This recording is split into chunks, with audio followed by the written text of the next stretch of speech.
Hi, I'm Faith Quintana, and I'm here to bring you faith.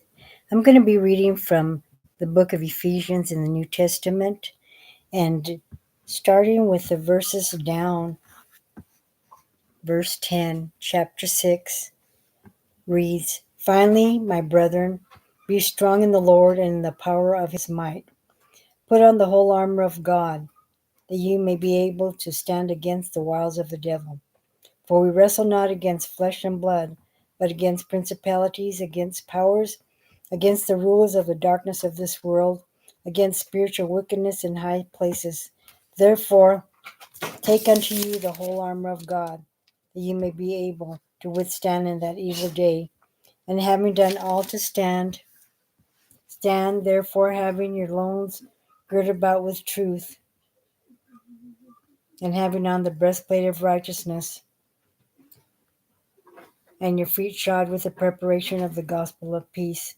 Above all, taking on the shield of faith, wherein you shall be able to quench all the fiery darts of the wicked. And take the helmet of salvation and the sword of the Spirit, which is the word of God, praying always with all prayer and supplication in the Spirit, and watching thereunto with all perseverance and supplication for all saints, and for me, that utterance may be given unto me, that I may open up my mouth boldly to make known the mysteries of the gospel."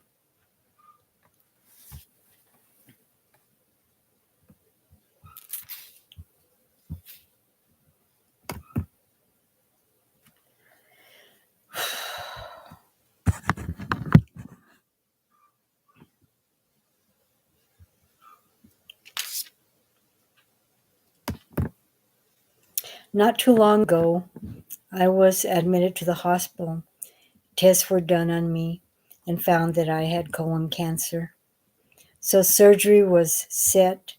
I was helicoptered out of here to the Banner Hospital in Phoenix, and they performed surgery and removed the tumor that was on my colon. After that, they did some radiation there and told me that I was going to need chemo and more radiation treatment. And so I was either given the option of staying at the hospital, staying in one of their homes that they rent out to you, where other patients are that go to radiation every day in treatment, or I could come back and come home. And I told them that I would rather go home.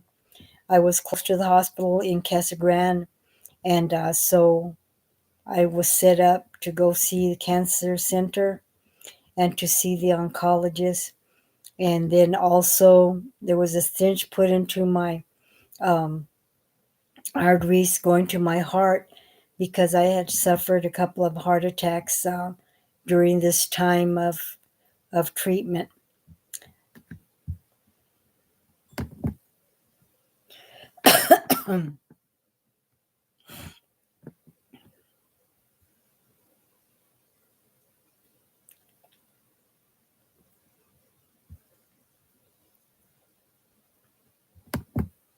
I wanted to insert here that back in August of 88, the Lord appeared to me in our chapel at the youth ranch in Maricopa. And he pointed at me with his hand and he said, "Take faith to my people, and I am going to open up doors of opportunity to share." And at that time, I began to do radio and television, and I had a program on TV for 7 years, and 7 years on the radio in Casa Grande that people listened to. I would get letters and calls from people that had sick or dying family members, and I would pray for them. "Faith," he said, "is your name now. It will no longer be Loopy." For those of you that know me, know my life, and know what I have suffered and endured to get through to the ministry and all that I have done. My desire was always to have a home for youth and to help them. And this family gave me a home that I opened, and I began to incorporate and get all the information that I needed to be able to help to have help people get a food bank started. Later on years, we had a clothing bank, and we also had a school. And later on, with prayer, this is another story, but it is to increase your faith for those of you that have none. I prayed with my husband about the property across the street that had a double wide mobile home and two other mobile homes where we later on used for our youth home dormitories and classrooms. We prayed that that property would become available with a down payment and with a small monthly payment that this owner would be able to sell to us. Well, the very next day, my daughter walked through the door and said, "Mom, the neighbor is here and he wants to talk to you about the property across the street." So we negotiated, we got the paperwork done, and that became our youth home school. And that is one other story of faith by prayer that we believe that God showed me to share with others.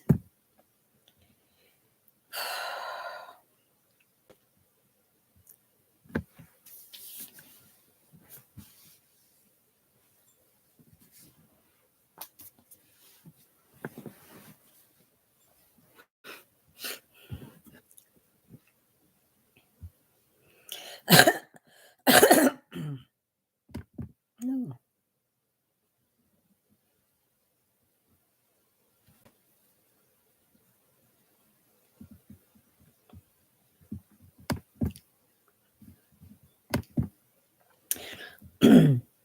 I'm sorry if you caught me there at a break time. I'm new to this online streaming and videotaping.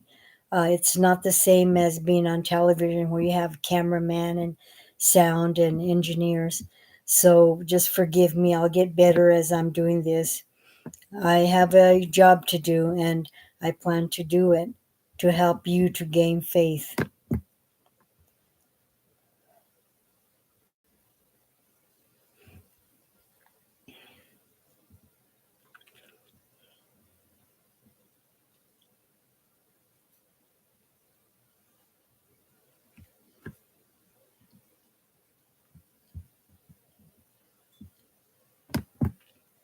Many of you that have cancer and have suffered the procedures that I have mentioned or that I am going to mention um, can relate to all that I said. Some people I met to encourage them to have faith had passed on.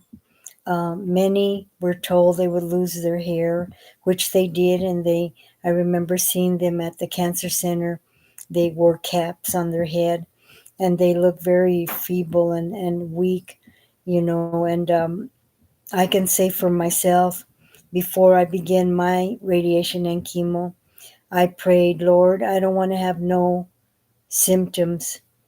I don't want to lose my hair. So all the time that I was getting treatments, and every day or two and every week, my blood was always drawn. I was always checked. There was either an MRI or an X-ray or blood transfusions that I had to go through. And there was even a time where I was lacking fluids, and I had to have these bags of fluid in my room every day.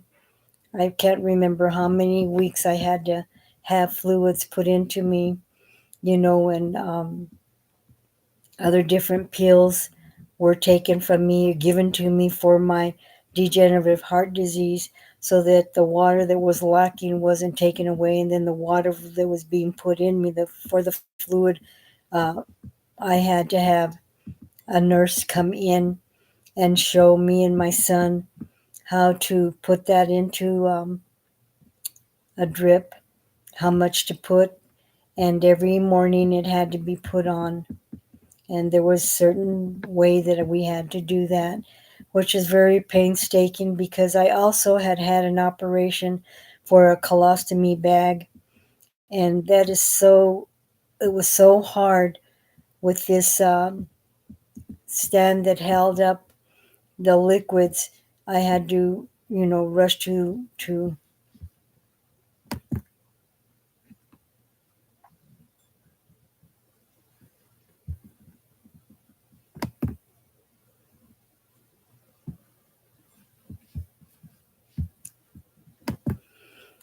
sorry.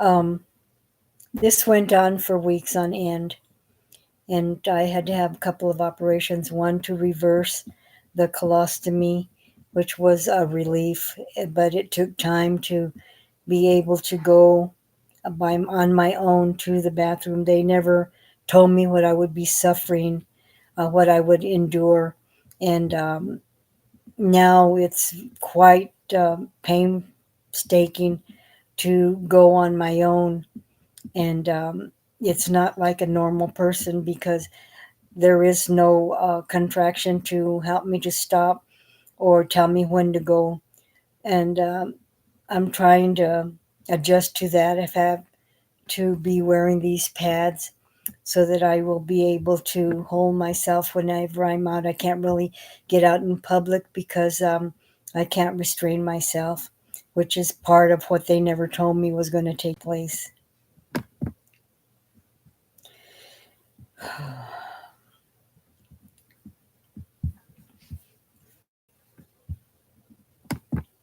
Now, getting back to the last operation that I had, um, a stint was put in. I guess that's how you pronounce it. The first heart attack, I didn't even know I was having it. It's not like those that you see on television and you grab your arm and you feel pain in it and your chest hurts. I didn't feel anything. I just didn't feel right. I had been a diabetic, so therefore they took me into emergency to check out why my sugar wasn't going down. I had been testing it 3 or 4 times a day and couldn't get it down. So my daughter took me to the emergency, and right there on the examination room, they rushed me up to tell me that my artery was clogged and that I needed to have a stent put in. And I was awake through all of this, and boy, was that painful. From, I think, my leg, they went all the way up the artery to my heart area here. And I could see on the screen where they were putting this stent in, and it's the scariest thing in the world. But that got done, and I was awake. And my Lord, it was painful in some areas, you know, that I can just share with you. I understand for those of you that have probably experienced the same thing that I have. I was admitted to the hospital. My blood was checked every day. That first week or so that I was in, I had a couple of 3 blood transfusions. I always had my sugar checked, blood every day. My blood count was checked. They checked for any thing else that had to show any cancer cells or what have you. And I stayed in there and didn't move from the bed. I had everything set at me, and I had no appetite. I look healthy today, but it's because I've gained over 26 pounds. I'm back to my normal weight. Well, less than. I look nicer now. I weighed 126. Now I weigh 110. But in the hospital, through all the time that I was in and out through the 3 years, I got down to 86 pounds.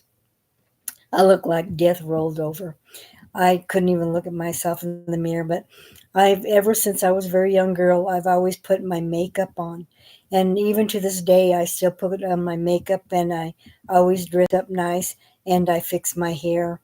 And this is my husband always told me, I don't want you to not take care of yourself, because I see a lot of people, they walk around so sloppy, they don't get dressed up, they don't fix their hair anymore, or, do anything except chop it all off and some of them look ridiculous with their hair so short. I understand, you may not be able to comb your. I knew when my arm was broke that I could not lift it up to comb my hair, so I couldn't do anything except put it behind my ears and just leave it there. And at the time of radiation and chemo, my hair was very short. I will instill a picture there where I have short blonde hair. Now you can see my hair is all the way down. You can see how long it has gotten.